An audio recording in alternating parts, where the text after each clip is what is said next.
കണ്ണ് ശോഭിക്കും. അടുത്തത്, നിന്റെ ഹൃദയം പിടച്ചു വികസിക്കും. അയ്യോ, യഹൂദന്റെ ഹൃദയ സന്തോഷവും ഉന്മാദവും കൊണ്ട് ആഗ്രഹിക്കും. അടുത്തത്, സമുദ്രത്തിന്റെ ധനം, സമുദ്രത്തിന്റെ ധനം നിന്റെ അടുക്കൽ ചേരും. മതി, ഒരിക്കൽ കൂടി എന്ന് വായിച്ചാട്ടെ. സമുദ്രത്തിന്റെ ധനം ഒന്നുകൂടെ, അടുക്കൽ ചേരും. നിന്റെ അടുക്കൽ വരും. യഹൂദൻ മടങ്ങി വരുമ്പോൾ അവന്റെ അടുക്കൽ സമുദ്രത്തിന്റെ ധനമെത്ത്. 2 റഫറൻസ് കർത്താവിന്റെ ദാസനെ കൊണ്ട് വായിച്ചു. ഒന്ന്, ഭൗതികമായി സ്വർഗത്തിലെ ദൈവം യഹൂദനെ അനുഗ്രഹിക്കും. അവന്റെ മെഡിസിൻ അവന്റെ കയ്യിൽ, കോവിഡ് വാക്സിൻ അവന്റെ കയ്യിൽ, ആണവ റിയാക്ടർ അവന്റെ കയ്യിൽ, ഫലഭൂഷ്ടമായ പ്രദേശം അവന്റെ കയ്യിൽ, അവന്റെ കയ്യിൽ, തക്കാളി അവന്റെ കയ്യിൽ, ബീൻസ് അവന്റെ കയ്യിൽ, അവക്കാട അവന്റെ കയ്യിൽ, അത്തിപ്പഴം അവന്റെ കയ്യിൽ. ആണവ റിയാക്ടറിനകത്ത് പമ്പ് ചെയ്യാൻ പറ്റിയത് മുഴുവൻ ചാവുകടലിനകത്ത് തോറിയം, ലിഥിയം, മഗ്നീഷ്യം, പ്ലൂട്ടോണിയം ഇതെല്ലാം അവന്റെ കൈക്കകത്തെത്തും. ചാവുകടലിനകത്ത് യഹസ്കേലേ, നിനക്കിതാര് വെളിപ്പെടുത്തി? ഇസ്രായേൽ മടങ്ങി വരുമ്പോൾ ഫലം കായ്ക്കാൻ കൊമ്പുകളെയോ യെശയ്യാവേ നിനക്കാരിത് വെളിപ്പെടുത്തി? ഇസ്രായേൽ മടങ്ങി വരുമ്പോൾ സമുദ്രത്തിനകത്ത് മറഞ്ഞിരിക്കുന്ന നിധികൾ അവന് ലഭിക്കുമെങ്കിൽ ഇന്ന് പകൽക്കാലം പർവ്വതങ്ങൾ മാറും, കുന്നുകൾ നീങ്ങിപ്പോകും. എന്നാൽ അവന്റെ ദയ എന്നെ വിട്ടു പോകയില്ല. അത്തി തളിർത്തു കൊമ്പിളതായി. 1967 അറബ് ഇസ്രായേൽ വാറിനകത്ത് എല്ലാ അറബ് രാജ്യങ്ങളെ തകർക്കുമ്പോൾ അവർ നിലവിളിച്ചു, യുദ്ധം വേണ്ട, യുദ്ധം വേണ്ട. ചാവുകടലിലെ ആറ്റം വെപ്പൺസ് പൊട്ടിച്ചെങ്കിൽ ബൈബിൾ പ്രവചനം നിവർത്തിയായി. ഗുരു, അതെപ്പോൾ സംഭവിക്കും? നിന്റെ വരവിനും ലോകത്തിന്റെ അവസാനത്തിനും അടയാളം. എന്തുകൊണ്ട് സജു ചാത്തന്നൂർ നെഞ്ചു കീറി ഇത് പറയുന്നു? യേശു എപ്പോൾ വരും? ഇസ്രയേലിന്റെ മിസൈൽ കണ്ടോ, ലോകത്തെ മുൾമുനയിൽ നിർത്തി. അത്തി തളിർത്തു, കൊമ്പിളതായി, വേനൽ അടുത്തു. എപ്പോൾ യേശു വരും? സജു ചാത്തന്നൂർ പറഞ്ഞതല്ല, എന്റെ യേശു പറഞ്ഞു. ഏഴാമത്തെ പ്രവചനം മത്തായി 24, 32, 33 വാക്യങ്ങൾ വായിച്ചട്ടെ. Matthew chapter 24 verse 32, 33. എന്റെ യേശു എപ്പോൾ വരും? വായിക്കാം മക്കളെ. മത്തായി 24, 32, 31 ഒന്ന് വായിച്ചാട്ടെ. എഴുതിയില്ലെങ്കിലും ഒന്ന് വായിച്ചാട്ടെ. എന്റെ യേശു എപ്പോൾ വരും? മത്തായി 24, 32, 33 വാക്യങ്ങൾ. അത്തിയെ നോക്കി ഒരു ഉപമ പഠിപ്പിൻ. അത്തിയെ നോക്കി ഒരു ഉപമ പഠിപ്പിൻ. അതിന്റെ കൊമ്പ് ഇളതായി, അതിന്റെ കൊമ്പ് ഇളതായി, ഇല തളിർക്കുമ്പോൾ വേനൽ അടുത്തു എന്ന് നിങ്ങൾ അറിയുന്നുവല്ലോ. അങ്ങനെ നിങ്ങൾ ഇതൊക്കെയും കാണുമ്പോൾ അവിടുന്ന് അടുക്കൽ വാതിൽക്കൽ തന്നെ ആയിരിക്കും. എതിർ ക്രിസ്തു അടുക്കൽ കോവിഡിന്റെ മറവിൽ തീർന്നില്ല. അപ്പോൾ അത്തി തളിർക്കണം. അമേരിക്കയിലെ മൻഹാട്ടൻ മുതൽ കന്യാകുമാരി കടൽ തീരം വരെ വീഴുവാൻ ഇസ്രയേലിന്റെ കയ്യിൽ മിസൈൽ റെഡി. ഇന്ന് പകൽ രാത്രിയിൽ എവിടെ പ്രഭാഷണം കേട്ടാലും യേശു പറഞ്ഞു അത്തി തളിർത്തു. ട്രംപ് പട്ടണം വിടുന്നതിന് മുമ്പ് ആര് കരാറിൽ ഒപ്പിട്ടു? ദുബായുമായിട്ട് കരാറിൽ ഒപ്പിട്ടു, ബഹറിലുമായിട്ട് കരാർ ഒപ്പിട്ടു, മസ്കറ്റുമായി ഒപ്പിടാൻ പോകുന്നു. സൗദിയുടെ മൗനസമ്മതം. ഇന്ന് ലവ് ആർമി ക്രൂസൈഡിനകത്ത് സജു ചാത്തന്നൂർ ഇത് പ്രസംഗിക്കുമ്പോൾ ലോക മീഡിയ മുഴുവൻ റിപ്പോർട്ട് ചെയ്തു, ലോക ചരിത്രത്തിൽ ന്യൂയോർക്ക് കഴിഞ്ഞാൽ ഏറ്റവും സിറ്റിയായ ദുബായ്ക്കകത്ത് ദുബായ് എക്സ്പോ നടക്കുമ്പോൾ ഇസ്രയേലിന്റെ പവലിയൻ ഇന്ന് അതിനകത്ത് വന്നെങ്കിൽ മകനെ മകളെ പ്രസംഗിക്കുന്നവൻ മാറും, പ്രവാചകൻ വീട് ഉപദേശി പട്ടുപോകും. എന്റെ യേശു പറഞ്ഞ ഒലിവുമല പ്രഭാഷണം നിവർത്തിയായി. അത്തി തളിർത്തു കൊമ്പിളതായി.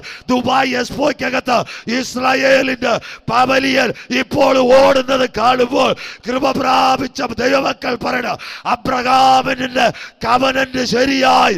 ഇസ്രായേൽ തളിർത്തു, കൊമ്പിളതായി, വേനൽ അടുത്തു. ഗുരു, അതെപ്പോൾ സംഭവിക്കും? നിന്റെ വരവിനും ലോകത്തിന്റെ അവസാനത്തിനും അടയാളം. 7 സംഭവം ദൈവത്തിന്റെ ദാസനാകുന്ന ഞാൻ നിരത്തി. ഇന്ന് നിങ്ങൾക്ക് പറയാൻ പറ്റുമോ യേശു വരാൻ കാലമായി? പ്രവചനങ്ങൾ മുഴുവൻ 95% പ്രവചനങ്ങളും യേശുവിന്റെ വരവിനോടുള്ള ബന്ധത്തിൽ നിവർത്തിച്ചെങ്കിൽ മകന് മകള് കാഹളം ഏത് സമയത്തും ധ്വനിക്കും. നീ ഒരുങ്ങിയിട്ടുണ്ടോ?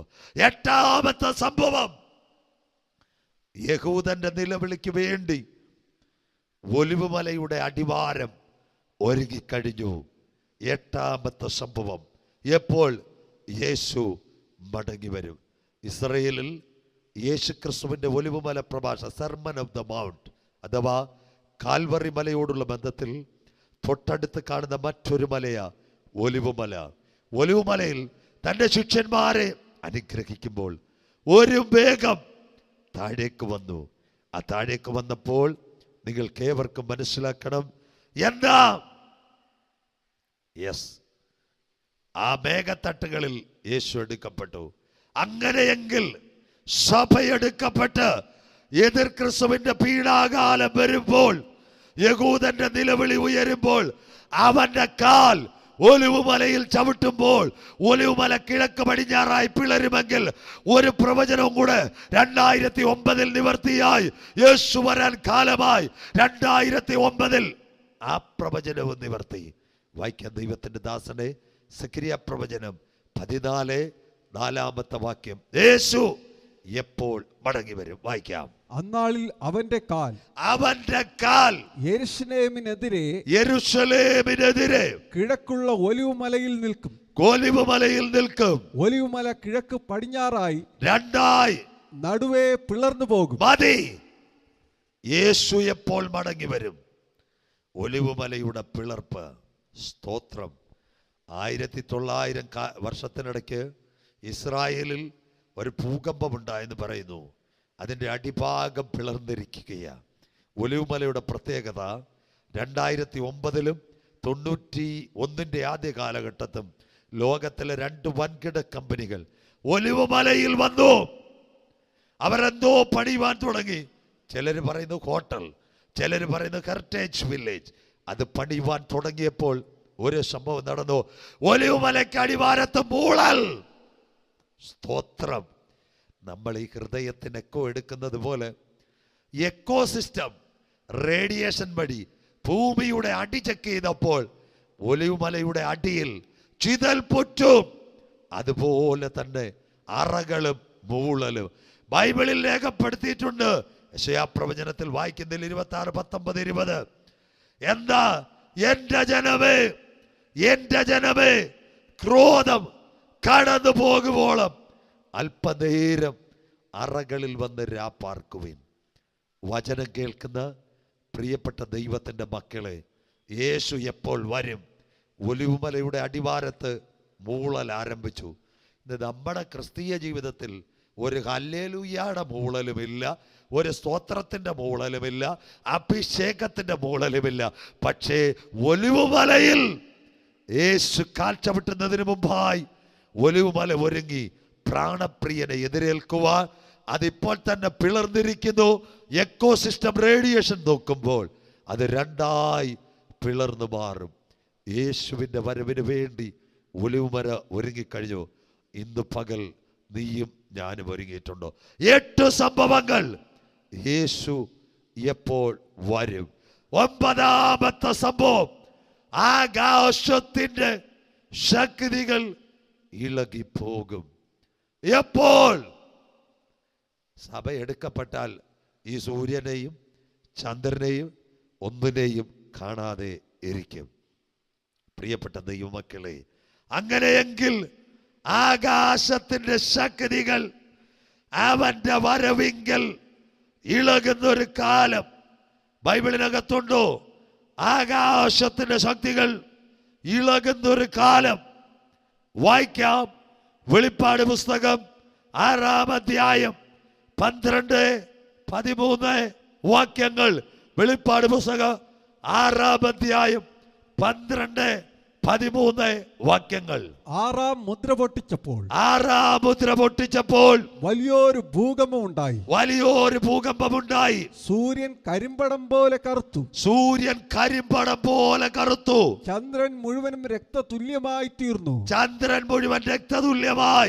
അത്തിവൃക്ഷം പെരുങ്കാറ്റുകൊണ്ട് കുലുങ്ങിയിട്ട് കായ് ഉതിർക്കും പോലെ ആകാശത്തില് നക്ഷത്രങ്ങൾ ഭൂമിയിൽ വീണു. സൂര്യൻ മാറും, ഭൂമി മാറും, നക്ഷത്രങ്ങൾ താഴെ വീഴും. യേശു എപ്പോൾ വരും? സോളാറിനകത്ത് നിങ്ങൾക്കറിയാം, സൂര്യനും ഭൂമിയും 9,35,00,000 കിലോമീറ്റർ ദൂരം തുടർച്ചയായി 14 വർഷം യാത്ര ചെയ്യണമെന്ന സൂര്യനിൽ എത്തണമെങ്കിൽ മണിക്കൂറിൽ 1,00,000 മിനിറ്റിൽ 1,25,000 ഡിഗ്രി സെൻറ്റിഗ്രേഡ് കത്തിപ്പിടിക്കുന്നു. തീർന്നില്ല, അതിൻ്റെ സെക്കൻഡിൽ 20 ടൺ ഹൈഡ്രജൻ കത്തുന്ന സൂര്യനകത്ത് കളങ്കം വരുമ്പോൾ സഭ എടുക്കപ്പെട്ടാൽ സൂര്യൻ ഇരുളാകും. അങ്ങനെയെങ്കിൽ നീതി സൂര്യൻ രോഗോപശാന്തിയോടുകൂടി വെളിപ്പെടും. കണ്ടോ? എത്ര പേർക്ക് വചനം മനസ്സിലാകുന്നു? യേശു ക്രിസ്തുവിന്റെ വരവപ്പോൾ എത്ര പേർ സ്തോത്രം കർത്താവിന്റെ വരവിൽ എടുക്കപ്പെടും? ആകാശം കൊടുമുഴക്കത്തോടെ. പണ്ട് പലരും ഈ സൂര്യനെ പറ്റി പറയുന്നത്, സൂര്യൻ ഏതാണ്ട് ദേവന, ചന്ദ്രൻ ഏതാണ്ട് ദേവന, പിന്നെ സമുദ്രം ഏതാണ്ട് ദേവിയ. അതെല്ലാം തെറ്റാ. ഇപ്പം ശാസ്ത്രം വളർന്നപ്പോൾ പിടികിട്ടി, സൂര്യൻ കത്തി ജ്വലിക്കുന്ന ഒരു ഗോളമാണ്. സൂര്യൻ്റെ ഉപഗ്രഹമാ ചന്ദ്രൻ. നാം പാർക്കുന്ന ഭൂമി മറ്റൊരു ഗ്രഹമാ. അങ്ങനെയെങ്കിൽ ഇതെല്ലാം അന്ത്യത്തിങ്കൽ. കണ്ടോ? ആകാശം കരിമ്പണം പോലെ കറുക്കും പുസ്തക ചുരുൾ. തീർന്നില്ല, ഭൂമി പടുപട പൊട്ടും, കിടുകിട കീറും, മത്തനെ പോലെ ചാടും, കാവൽമാടം പോലെ ആടും. തീർന്നില്ല.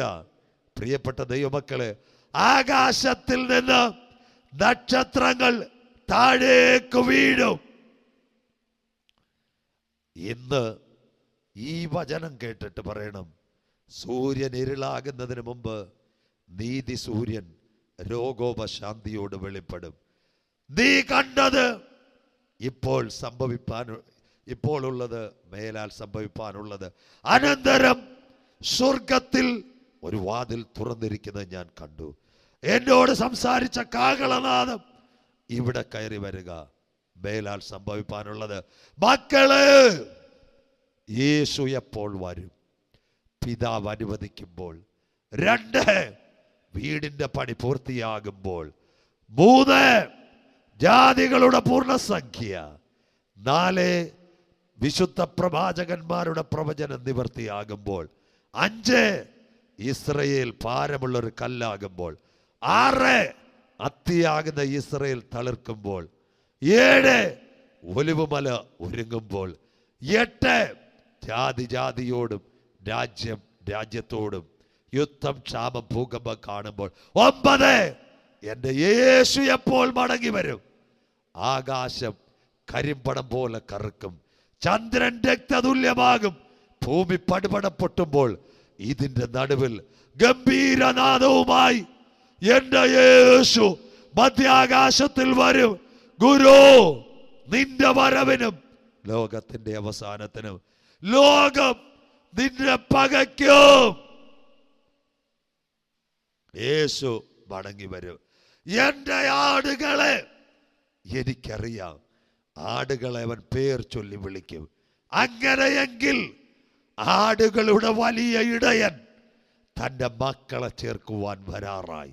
95% പ്രവചനങ്ങൾ നിവർത്തിയായി. ആദ്യമായി വചനം കേൾക്കുന്ന ആരെങ്കിലും ഉണ്ടോ? ബൈബിൾ, ചരിത്രം, അല്പ സയൻസും കൂടി യേശു ക്രിസ്തുവിന്റെ മടങ്ങി വരവിനെ ആസ്പദമാക്കി പ്രവചന സൂക്തങ്ങളിൽ കൂടി ഈ സന്ദേശം കേൾക്കുമ്പോൾ മാർക്ക്, ബീസ്റ്റ്, മുദ്രയും സേണും ഇതൊക്കെ അവിടെ കിടക്കട്ടെ മക്കളെ. അതിനും വിട്ട് രക്ഷയുടെ പെട്ടകത്തിനകത്ത് നീ കടന്നിട്ടുണ്ടോ? ക്രിസ്തുവിന്റെ വരവിൽ ആർ നിൽക്കും? യെശയ്യാവ് ചോദിക്കുന്നു, അവന്റെ പ്രത്യക്ഷതയിൽ ആർ കാണും? യേശുവിന്റെ വരവിൽ പോകുവാൻ 6 യോഗ്യത നമുക്ക് ആവശ്യമാ. 7 യോഗ്യത നമുക്ക് ആവശ്യമാ. ആ യോഗ്യത പറയുമ്പോൾ സ്തോത്രം, സന്ദേശം അവസാനിപ്പിക്കും. എൻ്റെ പ്രിയപ്പെട്ട കുഞ്ഞുങ്ങളെ, ഇസ്രായേലിനെ മാത്രം നോക്കിയാൽ യേശു വരുമെന്ന്. ഈ ലോകമഹായുദ്ധം കൊണ്ട് ലോകത്തിന് 10 പൈസ കിട്ടിയില്ല. 2ാം ലോകമഹായുദ്ധം കൊണ്ട് ജെറുസലേം സ്വതന്ത്രമായെങ്കിൽ, പ്രിയ മക്കളെ, ഈ തലമുറയിൽ റഷ്യ ഇസ്രായേൽ വാർ വരാൻ പോകുന്നു. അങ്ങനെയെങ്കിൽ യേശുവിന്റെ പ്രത്യക്ഷതയിൽ, ഇത് പറഞ്ഞില്ലേ പ്രഭാഷണം പ്രസംഗിച്ചുകൊണ്ട് വലിയ കാര്യമുണ്ടോ? ആരെടുക്കപ്പെടും? യേശുവിന്റെ പ്രത്യക്ഷതയിൽ. 6 വാക്യങ്ങൾ വായിക്കാം. വെളിപ്പാട് പുസ്തകം 22-ാം അധ്യായം അതിന്റെ 14-ാമത്തെ വാക്യം. യേശു ക്രിസ്തുവിന്റെ മഹത് പ്രത്യക്ഷതയിൽ ആരെടുക്കപ്പെടും? വെളിപ്പാട് 22-ന്റെ 14-ാമത്തെ വാക്യം 6. ജീവന്റെ വൃക്ഷത്തിൽ തങ്ങൾക്ക് അധികാരമുണ്ടാകേണ്ടതിനും, ജീവന്റെ വൃക്ഷത്തിൽ തങ്ങൾക്ക് അധികാരമുണ്ടാകേണ്ടതിന്, ഗോപുരങ്ങളിൽ കൂടി നഗരത്തിൽ കടക്കേണ്ടതിനും, ഗോപുരങ്ങളിൽ കൂടി നഗരത്തിൽ കടക്കേണ്ടതിന്, തങ്ങളുടെ വസ്ത്രം അലക്കുന്നവർ ഭാഗ്യവാൻ. എവിടെ വസ്ത്രം? കുഞ്ഞാടിന്റെ വിലയേറിയ രക്തം അങ്കിയാൽ. കണ്ടോ വസ്ത്രം? എത്ര! ഞാൻ കള്ളനെ പോലെ വരും, നിന്റെ ഉടുപ്പ് മലിനമാകാതിരിക്കാൻ വെളിപ്പാട് രേഖപ്പെടുത്തുന്നു. വായിക്കുന്നില്ല? വസ്ത്രം കുഞ്ഞാടിന്റെ നിണത്താൽ അലക്കി വെളുപ്പിച്ചവർ. 1, യേശുവിന്റെ വരവിൽ പോകണമോ? നീതിയുടെ അങ്കി നാം ധരിച്ചിരിക്കണം. 2-ാമത്തെ കാര്യം, നീതിയുടെ അങ്കിയല്ല കൂടാതെ രക്ഷയുടെ വസ്ത്രം, സ്തുതി എന്ന മേലാട. യേശുവിന്റെ വരവിൽ പോകണമെങ്കിൽ 1, നീതിയുടെ അങ്കി, 2, രക്ഷയുടെ വസ്ത്രം, 3, സ്തുതി എന്ന മേലാണ്. പണ്ടത്തെ പല കൺവെൻഷനുകളിലും ഇതേ ലവ് ആർമിയുടെ കൺവെൻഷനകത്ത്, ഉപവാസത്തിനകത്ത് ഞങ്ങളുടെ കുഞ്ഞുങ്ങൾ പാടി ദൈവസന്നിധിയിൽ പാടുമായിരുന്നു. കുളിച്ചോ കുഞ്ഞാട്ടിൻ രക്തത്തിൽ നിനക്കായി ഒരുക്കിയ നീതിയുടെ അങ്കി. എന്താ നീതിയുടെ അങ്കി? 1-ാമത്തെ ആദം ഏദനിൽ, സ്തോത്രം, പാപം ചെയ്ത് രക്ഷയുടെ തേജസ് നഷ്ടപ്പെടുത്തിയപ്പോൾ ഒടുക്കത്തെ ആദം നമുക്ക് വേണ്ടി കാൽവറിയിൽ പരമയാഗമായി കുഞ്ഞാടിന്റെ വിലയേറിയ രക്തത്താൽ നമ്മുടെ പാപം ശുദ്ധീകരിച്ചു.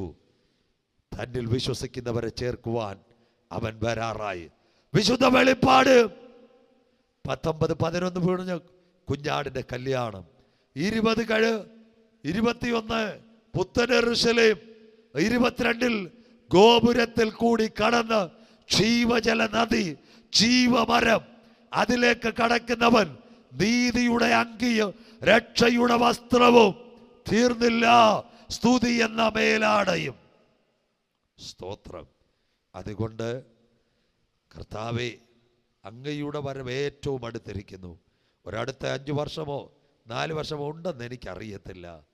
എന്നെ രക്ഷയുടെ സന്ദേശം കേൾപ്പിച്ചെങ്കിൽ എൻ്റെ ഉടുപ്പ് മലിനമാ. ആദമിന് സ്വർഗം വിളിക്കുന്നു, പാപം ചെയ്ത ആദമേ നീ എവിടെ? ഈ അന്ത്യകാല പ്രഭാഷണത്തിൽ ലോകത്തിന്റെ ഏത് പട്ടണത്തിലും ഇരിക്കുന്ന കുഞ്ഞെ, ഇന്ന് രാത്രി സ്വർഗം ചോദിച്ച പോലൊരു ചോദ്യം നിന്നോട് ചോദിക്കുന്നു. അങ്കി നഷ്ടപ്പെട്ടെങ്കിൽ മടങ്ങി വാ. നമുക്ക് വേണ്ടി ഒരങ്കി തന്ന നല്ല ഇടയൻ കാൽവറിയിൽ സ്വന്തം ചങ്കിലെ ചോര നമുക്ക് വേണ്ടി കൊടുത്തെങ്കിൽ എവിടെ ഇരുന്നെങ്കിലും പറ, ആ രക്തത്താൽ ഇന്നെന്നെ കഴുകണമേ. ആർക്ക് പറയും? ഞാനൊരു പാപിയായ മനുഷ്യനാ. ഇത് പറയുവാൻ സാധ്യമുണ്ടോ? സ്തോത്രം. അങ്ങനെയെങ്കിൽ ഇന്ന് പറയണം, സ്തോത്രം, എനിക്ക് അങ്കി ഒന്ന് ലഭിക്കണം. തീർന്നില്ല. നോഹ നല്ല സുവിശേഷകനായിരുന്നു. പക്ഷേ മദ്യവും വീഞ്ഞും, മദ്യം പരിഹാസിയും വീഞ്ഞ് കലഹക്കാരനോ. അപ്പൊ സ്വർഗത്തിലെ ദൈവം എന്തോ ഇത് അബ്രഹാമിനെ തെരഞ്ഞെടുത്ത് നോഹയുടെ കാ വെട്ടി അബ്രഹാമി കൊടുത്തു. അബ്രഹാമായി അവനെ അനുഗ്രഹിച്ചു. നോഹായി, അബ്രഹാം വിശ്വാസികളുടെ പിതാവായി. മക്കളെ, മദ്യവും വീഞ്ഞും കലഹവും പരിഹാസവും നമ്മുടെ കുടുംബത്തിൽ തരുമ്പോൾ ഇന്ന് രാത്രിയും പകലും അതിനെ വിട്ടിട്ട് പ്രാർത്ഥിച്ച് യേശുവിലേക്ക് മടങ്ങി വാ. ഞാനൊരു പാപിയാ, കർത്താവേ നീതിയുടെ അങ്കി എനിക്ക് തരണമേ, രക്ഷയുടെ വസ്ത്രം എന്നെ ഉടുപ്പിക്കണമേ. തീർന്നില്ല. സ്തുതിയുടെ മേലാണ് എന്നെ ധരിപ്പിക്കണമേ. അങ്ങനെ ആർ പറയുന്നു? ക്രിസ്തുവിന്റെ വരവിൽ എടുക്കപ്പെടുവാൻ നീ യോഗ്യത. രണ്ടാമത്തെ യോഗ്യത നിർമ്മലത. എന്താ നിർമ്മലത? 1 യോഹന്നാൻ 3:3 വാക്യം എന്താ? 1 യോഹന്നാൻ 3 അധ്യായം അതിന്റെ 3 വാക്യം. കർത്താവിൽ ഈ പ്രത്യാശയുള്ളവനെല്ലാം, ഈ പ്രത്യാശ, വരവിനെ പറ്റി പ്രത്യാശയുള്ളവർ, വായിച്ചാണ്ട് കുഞ്ഞേ, അവൻ നിർമ്മലനായിരിക്കുന്നത് പോലെ, എന്റെ കർത്താവ് നിർമ്മലനായിരിക്കുന്നത് പോലെ തന്നെ തന്നെ നിർമ്മലീകരിക്കുന്നു. തന്നെ തന്നെ നിർമ്മലീകരിക്കുന്നു. അടുത്ത വാക്യം കൂടെ. പാപം ചെയ്യുന്നവനെല്ലാം അധർമ്മവും ചെയ്യുന്നു. യെസ്, പാപം അധർമ്മം തന്നെ. യെസ്, പാപത്തെ വിട്ട് സാക്ഷാൽ ഞങ്ങളുടെ രോഗങ്ങൾ അവൻ വഹിച്ചു, ഞങ്ങളുടെ വേദനകൾ അവൻ ചുമന്നു. കുഞ്ഞാടിന്റെ നടുവിൽ, ചെന്നായ്ക്കളുടെ നടുവിൽ ബാശാൻ കുറ്റന്മാർ വളയുമ്പോൾ രോമം കത്രിക്കുന്നവരുടെ ഇടയിൽ ഒരാടിനെ പോലെ നമ്മുടെ പാപത്തിന്റെ പരിഹാരത്തിന് വേണ്ടി, സ്തോത്രം, കാൽവറിയിൽ അവൻ പരമയാഗമായെങ്കിൽ വിശുദ്ധ വെളിപ്പാട് പുസ്തകം പറയുന്നു എന്താ? നിർമ്മലത, നിർമ്മലത, നിർമ്മലത. സ്തോത്രം. എന്താ നിർമ്മലത? എന്താ നിർമ്മലത? യേശു തന്നെത്താൻ ക്രൂശിൽ അർപ്പിക്കപ്പെട്ടതുപോലെ ഉറപ്പുള്ള വിശ്വാസം നിങ്ങളിൽ ഉണ്ടെങ്കിൽ നിർമ്മലത കാത്ത് സൂക്ഷിക്കണം. ഇതാ നിർമ്മലത. വിശുദ്ധൻ ഇനിയും തന്നെ വിശുദ്ധീകരിക്കട്ടെ, അഴുക്കാടുന്നവർ ഇനിയും അഴുക്കാകട്ടെ. യാഗം കഴിച്ച് എന്നോട് നിയമം ചെയ്ത എന്റെ വിശുദ്ധന്മാരെ ചേർക്കുവാൻ അനന്ത നിത്യതയിൽ പൗലോസ് അഗ്രിപ്പ രാജാവിന്റെ മുൻപിൽ നിന്നു തല പോയാലും ഉറപ്പുള്ള വിശ്വാസത്തോടെ നിർമ്മലതയോടെ വചനത്തിന് വേണ്ടി നിൽക്കുന്ന ഒരു കൂട്ടം എഴുന്നേൽക്കപ്പെടട്ടെ. രൂപാന്തരപ്പെടാറായും. ഒന്ന്, എന്താ? അവന്റെ അങ്കി. എന്താ? ഒന്ന് കിട്ടണം, നീതിയുടെ അങ്കി. തീർന്നില്ല. 2, അവൻ നിർമ്മലനായിരിക്കുന്നത് പോലെ നാമും നിർമ്മലനായിരിക്കും. 3, നടപ്പ്, യോഗ്യത. ഒരു വ്യക്തിയുടെ ഫിലിപ്പിയർ 1:27 വാക്യം കർത്താവിന്റെ വരവിൽ എടുക്കപ്പെടുവാൻ. ഫിലിപ്പിയ ലേഖനം 1:27 വാക്യം. ഞാൻ നിങ്ങളെ വന്ന് കണ്ടിട്ടോ, ഞാൻ നിങ്ങളെ വന്ന് കണ്ടിട്ടോ, ദൂരത്തിരുന്ന് നിങ്ങളുടെ അവസ്ഥ കേട്ടിട്ടോ, നിങ്ങൾ ഏകാത്മാവിൽ നിലനിന്ന്, ഏകയാത്മാവിൽ ഐക്യത്തോടെ. അടുത്തത്, എതിരാളികളാൽ ഒന്നിലും കുലുങ്ങിപ്പോകാതെ ഏകമനസ്സോടെ സുവിശേഷത്തിന്റെ വിശ്വാസത്തിനായി പോരാട്ടം കഴിക്കുന്നു എന്ന് ഗ്രഹിക്കേണ്ടതിന് ക്രിസ്തുവിന്റെ സുവിശേഷത്തിന് യോഗ്യമാവണ്ണം മാത്രം നടപ്പീൻ. ക്രിസ്തുവിന്റെ സുവിശേഷത്തിന്. ഇതൊക്കെ ലേഖനങ്ങളാ. ഇതൊക്കെ ഒരു കൺവെൻഷനിൽ പോലും ഞാൻ പ്രസംഗിക്കാറില്ല. ദൈവത്തിന്റെ ആത്മാവ് കൃത്യമായിട്ട് എന്നോട് മണവാട്ടി സഭയുടെ യോഗ്യതകളെ പറ്റി പറഞ്ഞപ്പോൾ 6 മഹത് പ്രത്യക്ഷതയിൽ എടുക്കപ്പെടും. പലരും വിശ്വാസത്യാഗം. ഇന്ന് ഇന്റർനെറ്റിനകത്ത് ഭയങ്കര പ്രസംഗം, വിശ്വാസത്യാഗം സംഭവിക്കും, എതിർ ക്രിസ്തു വരും, അധർമ്മമൂർത്തിയുടെ മുമ്പിൽ നിങ്ങളെ നിർത്തും. അതൊക്കെ അവിടെ നിൽക്കട്ടെ. അതിനു മുമ്പിട്ട് പഥ്യോപദേശം കേൾക്കണം. എന്താ? ക്രിസ്തുവിൽ ഐക്യപ്പെടണം. ഫിലിപ്പിയ ലേഖനത്തിൽ എന്താ ക്രിസ്തുവിൽ ഐക്യത? ശരീരം നമുക്ക് വേണ്ടി നുറുക്കപ്പെട്ടു. ശരീരമാകുന്ന സഭ. ഒരു സഭായോഗം ഒരിടത്ത് നടക്കുക. അവിടെ 4 ഗ്രൂപ്പായിട്ട് ആൾക്കാരിരിക്കുന്നത്. ഇതിൻ്റെ പേര് ഐക്യത.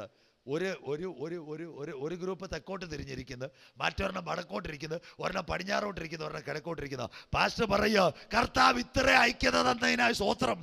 കുറേ പേര് തെക്കോട്ടും, കുറേ വടക്കോട്ട്, കുറേ പടിഞ്ഞാറോട്ടും കിഴക്കോട്ടും എഴുന്നിട്ട് പറയാം ഐക്യത തന്നതിനാ. പിന്നെ ഈ സഭയ കലകമുള്ള സഭയാ.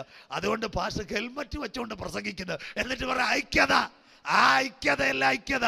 ക്രിസ്തുവിന്റെ സുവിശേഷം നിന്റെ അകത്ത് വരുമ്പോൾ പക, പിണക്കം, കോപം, ദ്വന്ദ്വപക്ഷം, ജാരശങ്ക ഇതെല്ലാം വിട്ട് സുവിശേഷത്തിൽ ഐക്യതയും യോഗ്യതയും കെട്ടുറപ്പുമുണ്ടായിരിക്കണം. ഐക്യതയില്ലാത്ത ഒരു സഭയും നിത്യരാജ്യത്തിൽ കടക്കുകയില്ല. ഈ അടുത്ത സമയത്ത് ഒരു സഭയിൽ ഒരു ഉപദേശി പ്രസംഗിക്കാൻ പോയി. പ്രസംഗം കത്തിക്കയറി. 500 പേരുള്ള സഭയാ. ഉടനെ സഭയില് അവസാന പ്രസംഗത്തിൽ പുള്ളി പറഞ്ഞു, ഈ സഭയിലെ ഒറ്റയെണ്ണം പാസ്റ്റർ സഹിതം സ്വർഗത്തിൽ പോകത്തില്ലെന്ന്. സ്തോത്രം. ഉടനെ കമ്മിറ്റിക്കാർ കൂടി, എന്താ സഭയിൽ ആരും സ്വർഗത്തിൽ പോകത്തില്ല? ദൈവദാസൻ പോയി. ഇന്ന് വൈകിട്ട് കമ്മിറ്റി ഉണ്ട്. സ്തോത്രം. ഒരു അച്ചായനാ സഭ നിയന്ത്രിക്കുന്നത്. എല്ലാ കമ്മിറ്റിക്കാരും വന്ന് ഉടനെ പാസ്റ്റർ ഒരു തീം തയ്യാറാക്കി. സഭ എങ്ങനെ പോണ് ഒരു ദൂത് കേട്ടതല്ലയോ. അച്ചായൻ കമ്മിറ്റിക്കാർക്ക് ചായ കൊടുത്തിട്ട് പറഞ്ഞു, ഇനി മേലി ആ പാസ്റ്റർ ഈ സഭയെ കയറ്റിയേക്കല്ലെന്ന്. സ്തോത്രം. എന്തിനാ കമ്മിറ്റി വിളിച്ചത്? ഈ സഭയൊന്നും ഗുണപ്പെട്ടതില്ലെന്ന്. സ്തോത്രം. അങ്ങനെയെങ്കിൽ സഭ ഐക്യത്തോടെ വചനപ്രകാരം യോഗ്യതയോടെ ക്രിസ്തുവിന്റെ വരവിൽ ആർ നിൽക്കും? 1, നീതിയുടെ അങ്കി. 2, രക്ഷയുടെ വസ്ത്രം. 3, സ്തുതിയുടെ മേലാണ്. 4, നിർമ്മലത. 5, സുവിശേഷത്തിന്റെ ഐക്യം. യോഗ്യതയോടെ നിൽക്കുമെങ്കിൽ കാൽവറിയിലെ ഗംഭീരനാദം നാം കേൾക്ക്. തീർന്നില്ല. അടുത്തത് പൗലോസ് ശ്ലീഹ എഴുതിയിട്ടുണ്ട്. 1 പത്രോസ് ശ്ലീഹ 1 പത്രോസ് 1:4. നാം വഴിതെറ്റി പോകരുത്. വായിക്കാം, വേഗത്തിൽ അവസാനിപ്പിക്കാം. 1 പത്രോസ് 1:4. അന്ത്യകാലത്തിൽ വെളിപ്പെടുവാൻ ഒരുങ്ങിയിരിക്കുന്ന രക്ഷയ്ക്ക് വിശ്വാസത്താൽ ദൈവശക്തിയിൽ കാക്കപ്പെടുന്ന നിങ്ങൾക്ക്